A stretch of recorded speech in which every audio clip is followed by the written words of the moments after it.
Okay. I do believe that instance like Roswell does probably hold to the factor that visitors, and I remember, let me make this very clear, visitors could have come to us in the past when they gave us technology. So I do believe in what I call the Prometheus effect. Now this is where I know Nigel's going to disagree. To me, the Prometheus effect of man stealing fire from the gods and giving it to man to create fire, whatever. Yeah, that's what I just said. You know what I mean, right? Prometheus stole the fire, brought it down to man, right? That's the story.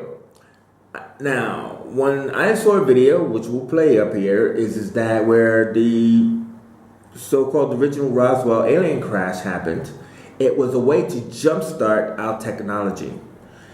After Roswell, what was it, 47? After Roswell, we get computers, we get fiber optics, we get artificial intelligence. Because of the things that were left behind by these advanced beings who probably came before to help build the pyramids and everything else. I've said that. So I do believe in that. My whole thing I said before was this alien migration. I don't believe that it has to happen, but I do believe that we were visited in the past. So the Prometheus effect, is there any truth to that, or is there any possibility, Nigel? As you predicted, I'm very skeptical about that. That was no prediction, that was fact. I mean, the whole Roswell thing, the kind of post-war and beginning of the Cold War paranoia, that's where these conspiracy theories about the whole Roswell incident have come from. The technology that was developed by the Americans IBM. and by the Soviets, all this came from the Second World War, because as you know, How did it come from the Second World War? Because in a war, people become ingenious, they become inventive, they have to solve this problem. There's those people over there are trying to attack me and kill me and take over my country. So all of a sudden I developed the ability to protect myself, kind of like the Neanderthals, right? All of a sudden I developed the ability to cut stone and create arrows and weapons of choice. Yeah, that's all of a sudden.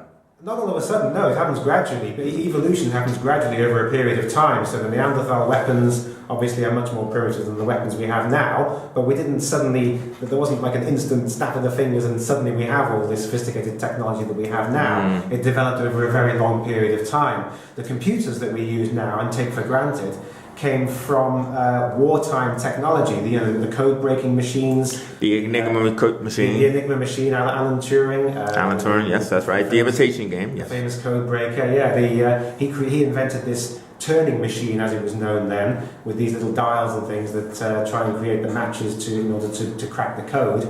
And those primitive turning machines evolved into what we now know as computers. So these changes happen over a long period of time. Eventually, you will have a jump, like a genius jump. A genius jump? Caused by the likes of Alan Turing, who suddenly has a brainwave and here's a new way of doing it, and then everyone goes off in that new direction.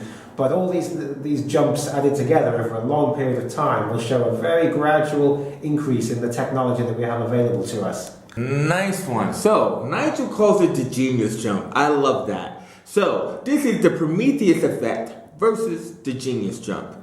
First of all, no such thing as a genius jump all of a sudden that I have an idea and I'm going to build a machine that turns and processes information, the Harleth code, all of that kind of stuff that we all remember in the 80s when we used to stick cards into machines that only use binary numbers.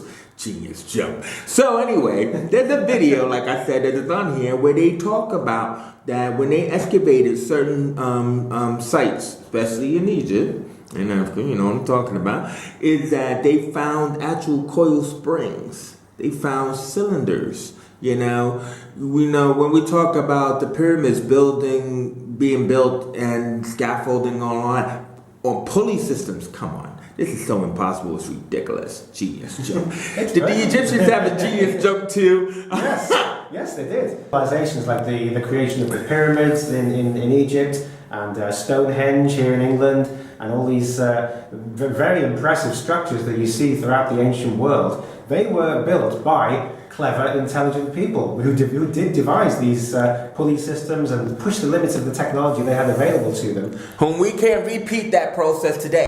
Of course we can. We build megastructures. We've never built a pyramid. Anyone could we could easily build a pyramid. Nah, man. Scientists say they can't build a pyramid along to the actual specifications that the pyramids were built in the past. They could build towers that have points, but that's not a pyramid. Well, people choose to build towers that have points because that's a more efficient use of the space that we have available in cities and so on. But if you want to put a huge structure in a massive wide open space like a desert, build a pyramid. Funny.